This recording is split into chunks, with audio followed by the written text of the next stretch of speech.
give way if she feels the loss already. She'll stand on her head in the bay. It's there, its basket blown, and the shoulder a mile of white.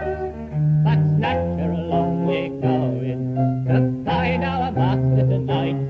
For we hold that in all disaster of shipwreck or so, a man must stand by his master when once he has pledged his word. Raging seas we have rowed in, but we seldom saw them thus. Our master is angry with Woden, Woden is angry with us. Heavy odds have we taken, but never before such odds. The gods, they know they're forsaken, we must risk the wrath of the gods. Over the crest she flies from, into its hollow she drops, fringes and clears her eyes from the wind-torn breaker tops. Here out on the shrieking shoulder of a hill-high surge she drives. Meet her and hold her, hold for your scoundrel lies, for now the thunders bellow and clamour. The harm they mean to do, there goes Kuno's hammer, cracking the dark in two. Close but the blow has missed her, here comes the wind of the blow. Row the squall and twist her, broadside onto its row. Harky tuner of the thunder, we are not here for a jest, for wager, warfare or plunder, or to put your power to the test. This work is none of our wishing, we would house at home if we might, but our master is wrecked out fishing. We go to find him tonight, for we hold that in all disaster, and the gods themselves have said, a man must stand by his master till one of the two is dead. That is the way of thinking. Now you can do as you will, while we try to save her from sinking and hold her head to its heel. Fail her indeed on moving, or she'll break her back in the trough. Soon as the weather's improving, or the swells are taking off. Now sword and strength and aching, gone in the loins and the knees. No matter the day is a-breaking, and there's far less weight to the sea. Up mast, feeling, failing, in oars and down with the me. The rest will be to reef sailing. That was a night indeed, but we told that in all disaster, and faith we have found it true. If only you stand by your master, then the gods will stand by you.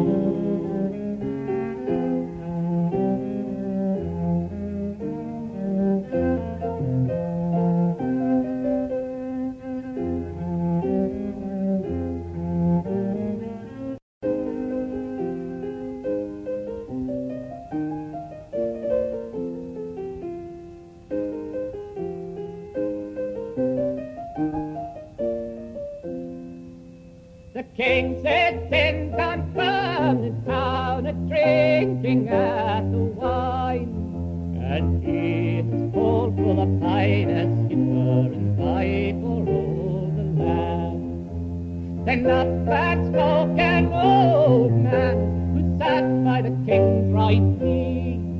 It is Patrick Spens is the finest sailor that ever sailed on the sea. So the king, he wrote a project that he signed it with his hand.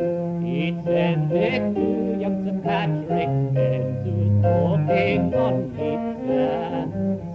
To Norway, to Norway, to Norway, oh the foe. The king's daughter in Norway thought that you must bring her home. Now they had not been in Norway a week but barely three, when all the lords in Norway they up and they spoke so free. They say these outland Scotch, they drink rocking gold, they swallow our queen's fee. Oh, oh, upon the tongue that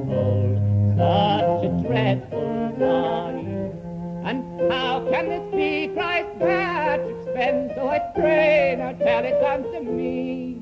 When the bows of our ship they are wrought in gold, and with 12 chests of white money. But take heed, my good men all, and mind you be forewarned. For calm it wind, or calm it hail, a good ship sails in the morn.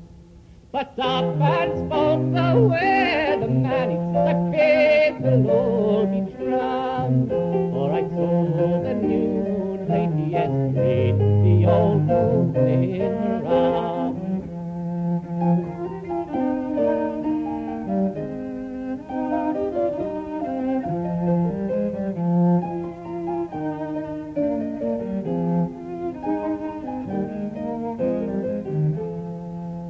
Now they had not sailed a league, but barely 3, when the skies they ran black and the seas ran high, and the ship she was nigh a wreck. Then it's where can I find me some bonny boy to take the steering hand, while I climb up to the high top mast to see if I can spy the land. But he had not taken a step but barely one, when the bows of that good ship did crack, and the salt seas they rushed in. Then lo, wooden crowds got lost to wet their cork-heeled shoes. But ere the races were halfway run, they'd wet their hats also.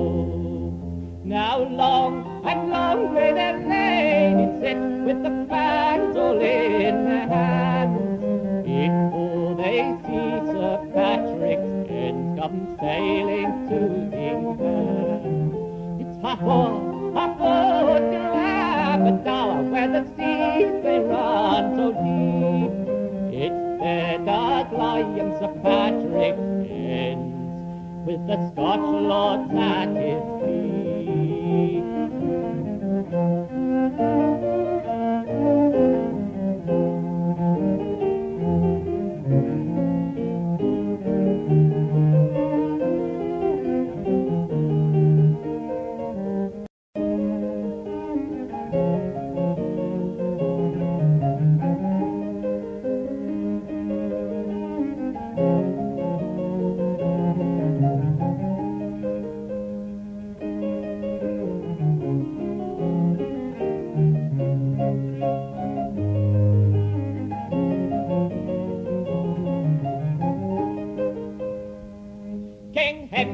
Did a progress ride to take the air and view his fleet, when 50 merchants drew him nigh, and on their knees they did entreat.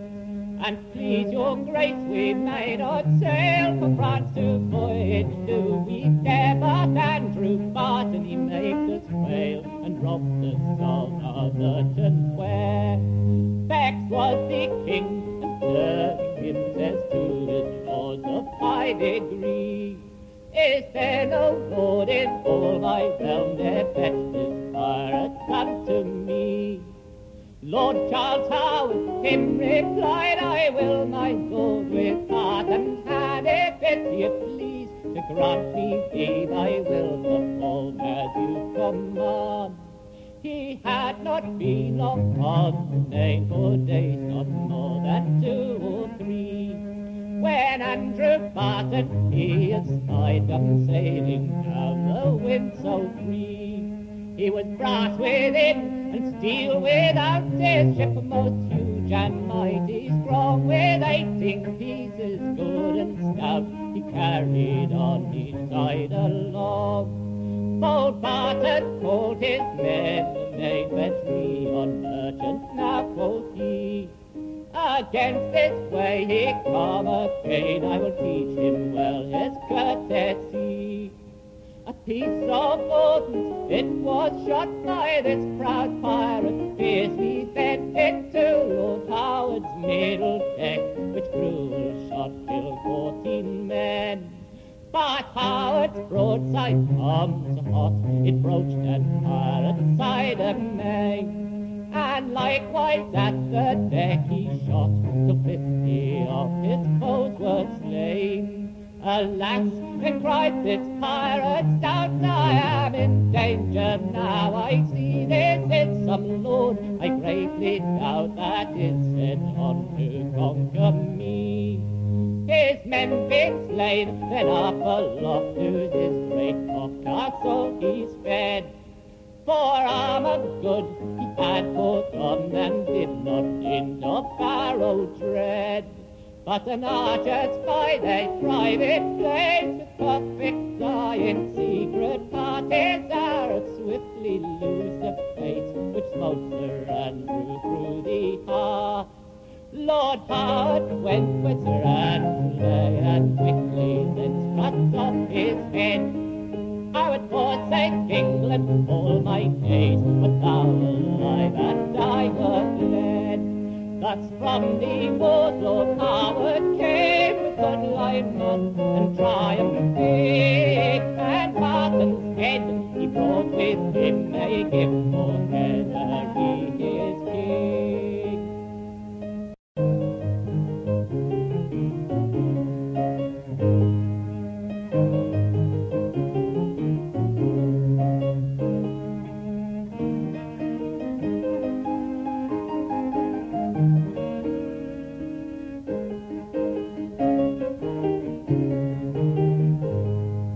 In May 1588, cried Philip, the English shall fumble, for I have taken it into me Majesty's patent, their lion, old Dowdy shall tumble. They lords of the sea, that his sceptre he shook, I'll prove it an arrant bravado.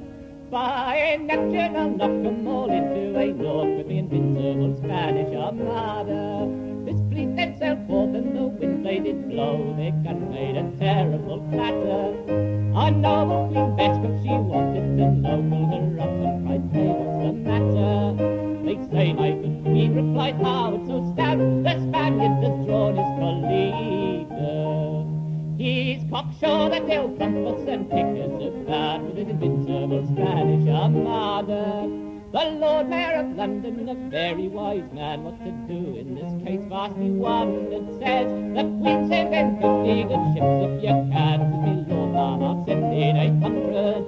Our fire ships soon struck their cannon all done, and the Dons run to Harvey and Krieger. Great Medina roars out, sure the devil is come, for the invincible Spanish Armada. On Effingham squadron, though all in the breast, like open mouth curs they come bowling, but our sugar plums finding they could not digest, away home they ran yelping and howling. When Britain's foes shall with envy if dog, and our channel raise such a bravada. Well, huzzah, my brave boys, we're still able to flog an invincible Spanish Armada.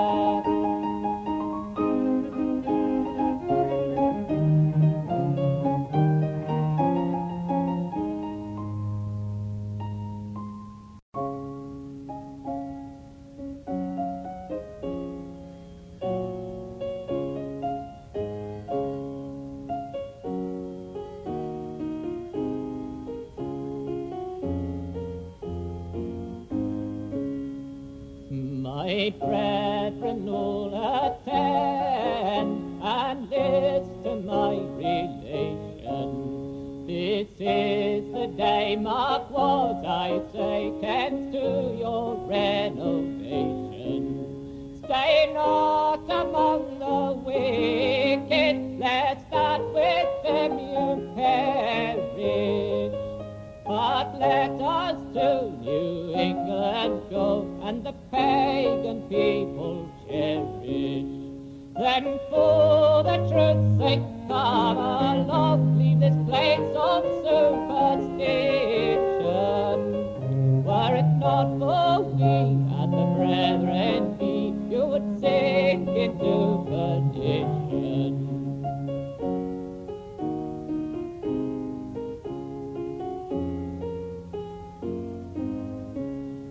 There we may teach our hymns without the law's control, men. We need need not fear the bishops there, nor spiritual courts enrollment. Nay, the surplus shall not fright us, nor superstitious blindness, nor scandals rise when we disguise, and our sisters kiss in kindness. Then for the truth's sake come along, leave this place of superstition. Were it not for we that the brethren be, you'd sink into perdition.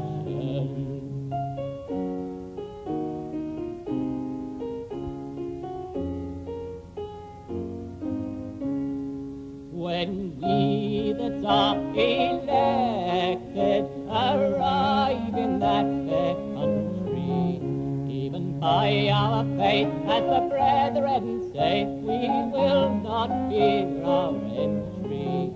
For the psalms shall be our music, our time spent in expounding, which in our zeal we will reveal to the brethren joy abounding. Then for the truth's sake come along, leave this place of superstition. Were it not for we that the brethren be, you'd sink into perdition.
king will lead a war.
fed us sea for 1,000 years, and she calls us still unfed.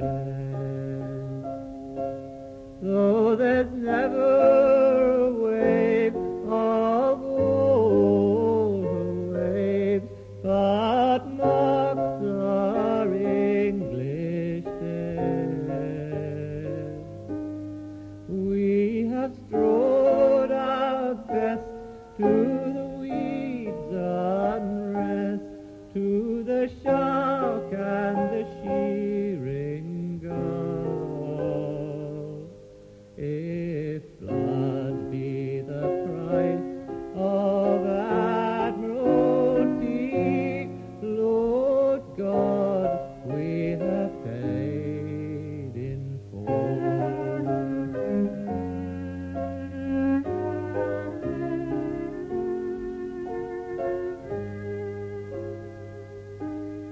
There's never a flood goes short now, but lifts a keel we man.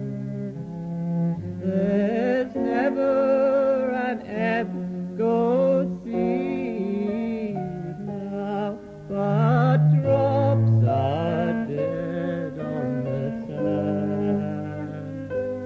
But slinks are dead on the sands full, from the Deuces to the Swift. If blood be the price of admiralty, if blood be the price of admiralty, Lord God, we have paid it in.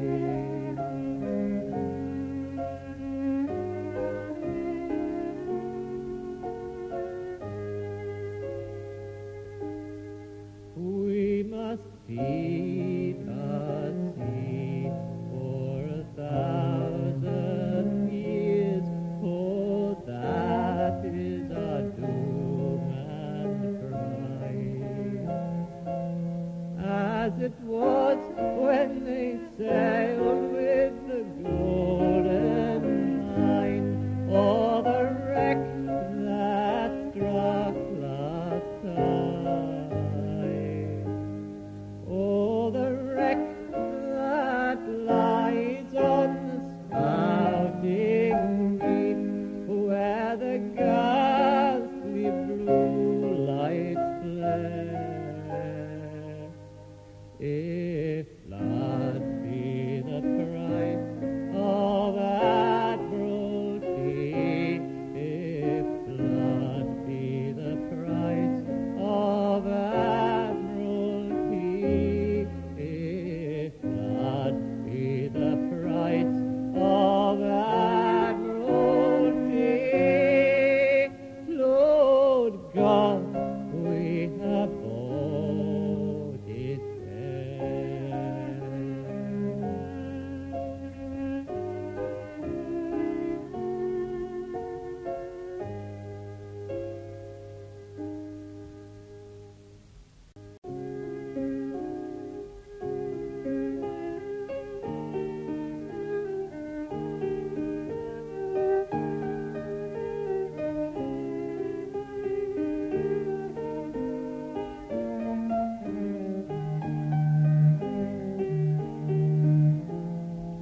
Andrew Rose, the British sailor, now to you his wrongs are named. 'Twas on the passage from Barbados, all on board the Martha Jane.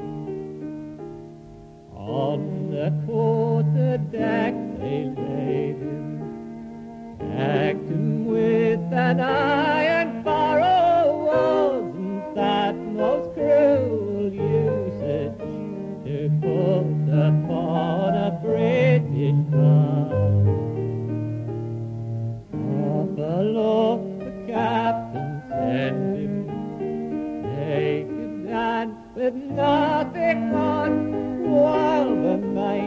to follow after, flogging till the blood did run.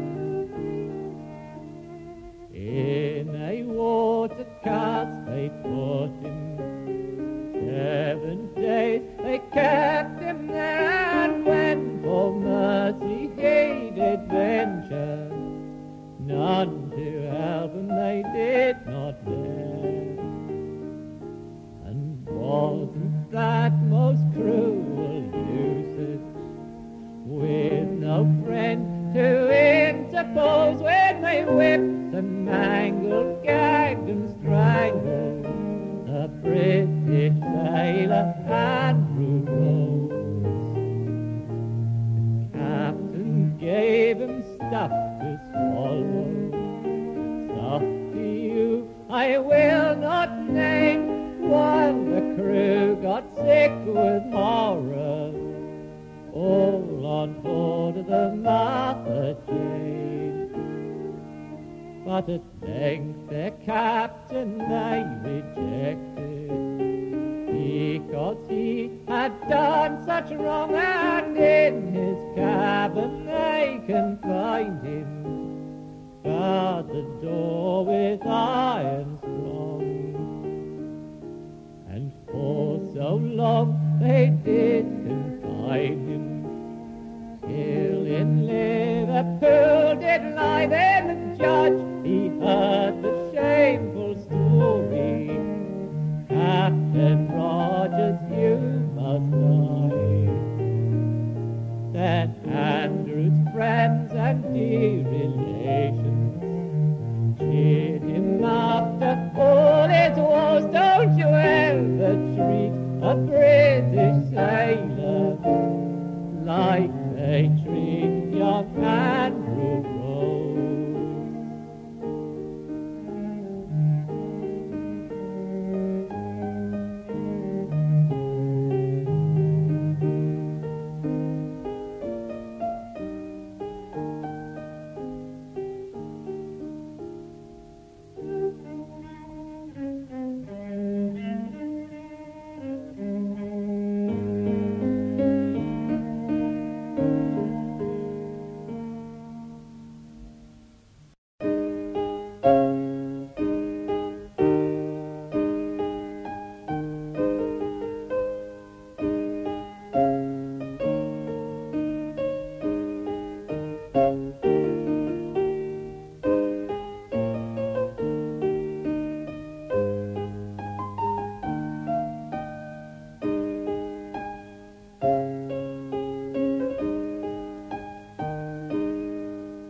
On the 21st of October, before the rising sun, we formed the line for action, me boys, at 12 o'clock begun.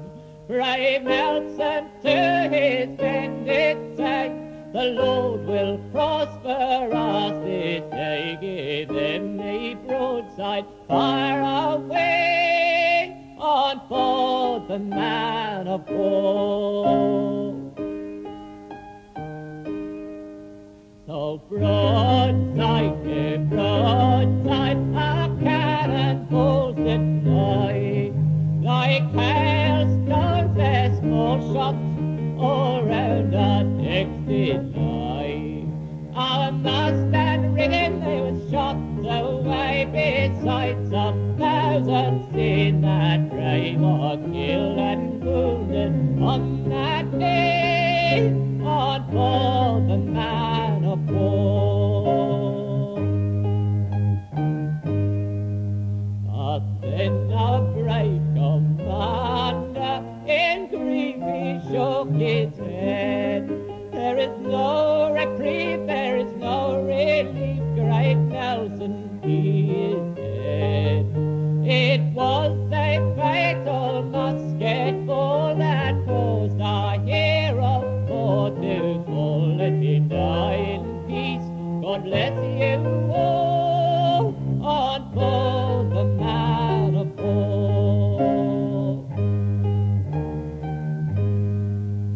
And the merchants of Yarmouth, when they did He said, come, brothers sailors, to church now let us go.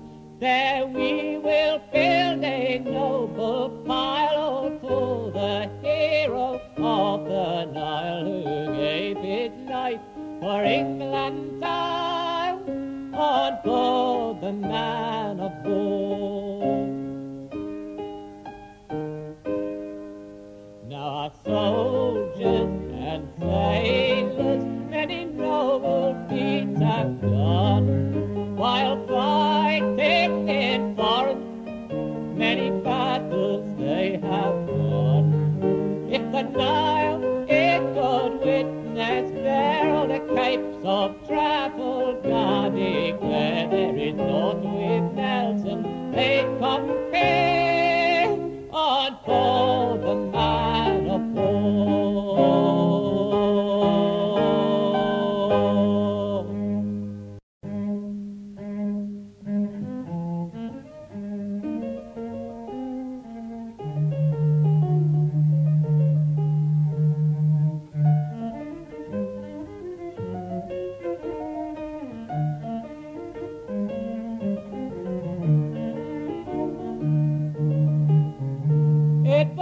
In yonder meadow I carelessly did stray.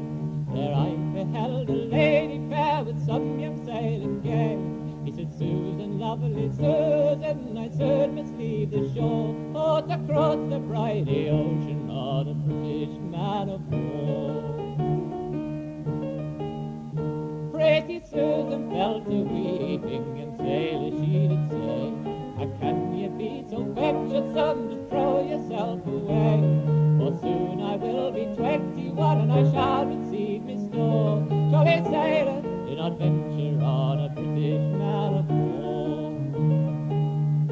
Oh, Susan, lovely Susan, the truth to you I'll tell. The British flag insulted is, and old England knows it well. And I make it proud with laurels, love, so like a jolly tar. I will face the walls of China on a British man of war. Dearest sailor, do not venture for to face the proud Chinese, and they will prove as treacherous as any Portuguese, and by some deadly dagger you may receive a scar. So it's turn your inclination from a British man of war. Oh, Susan, lovely Susan, the time will quickly pass. Come with me to the ferry house and we'll share a parting glass. Me shipmates, they are waiting there to row me from the shore, and it's for old England's glory on a British man of war. Then the sailor took his handkerchief and cut it fair in two. He says, Susan, take one half for me and I'll do the same by you. Though the bullets may surround me, love, and the cannon loudly roar, I will fight for fame and Susan on a British man of war. So a few more words together, then her love let go her hand. The jovial crew, they launched the boat and they merrily went from land. The sailor waved his handkerchief, went far away from shore. Pretty Susan blessed her sailor on a British man of war.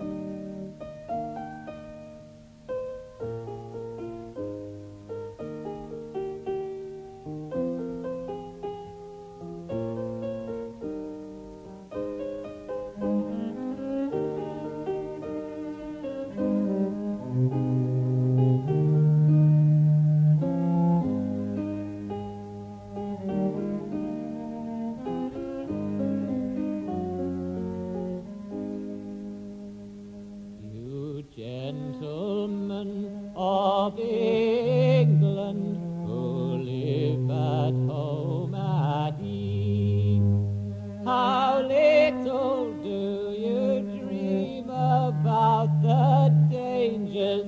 from the sea. So give ear unto us, mariners, and we will plainly show all our fears and our cares when the stormy winds do blow.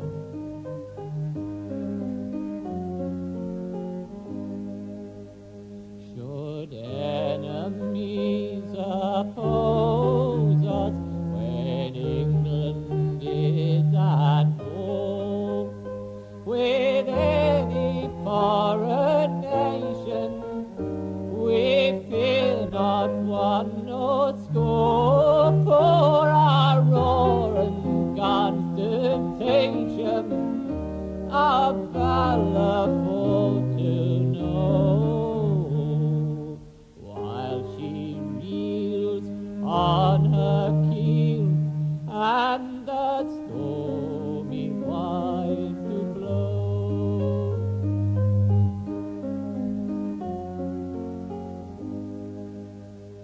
And the sailor must have courage, no danger must he shun.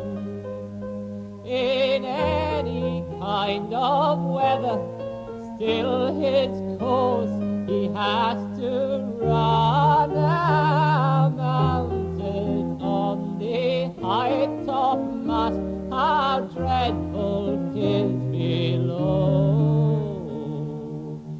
as we ride with the tide and the stormy winds to blow.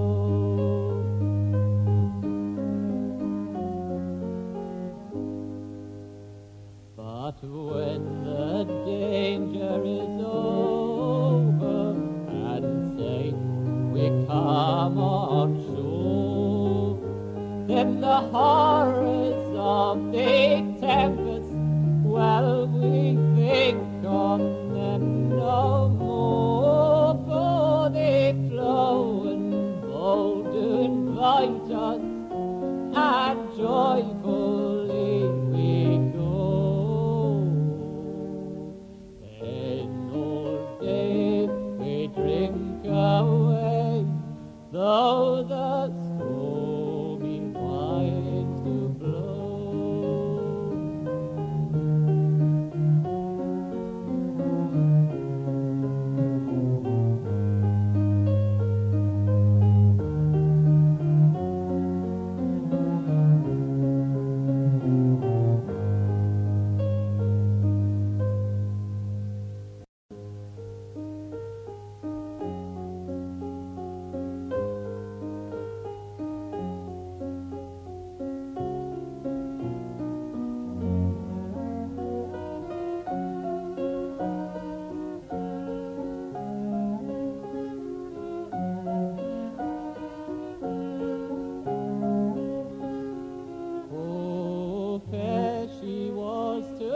On as some spirit of the sea, when she raced from China homewards with her freight of fragrant tea, and the shining swift bonito and the wide-winged albatross claimed kinship with the clipper beneath the southern cross.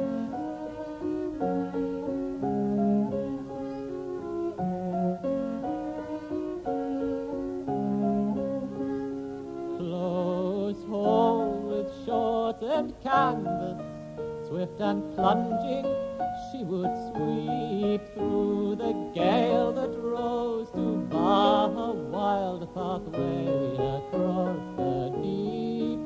And before the gale blew over, half her drenched and driven through, to the tune of Reuben Ranzo hoisted topsail yards anew.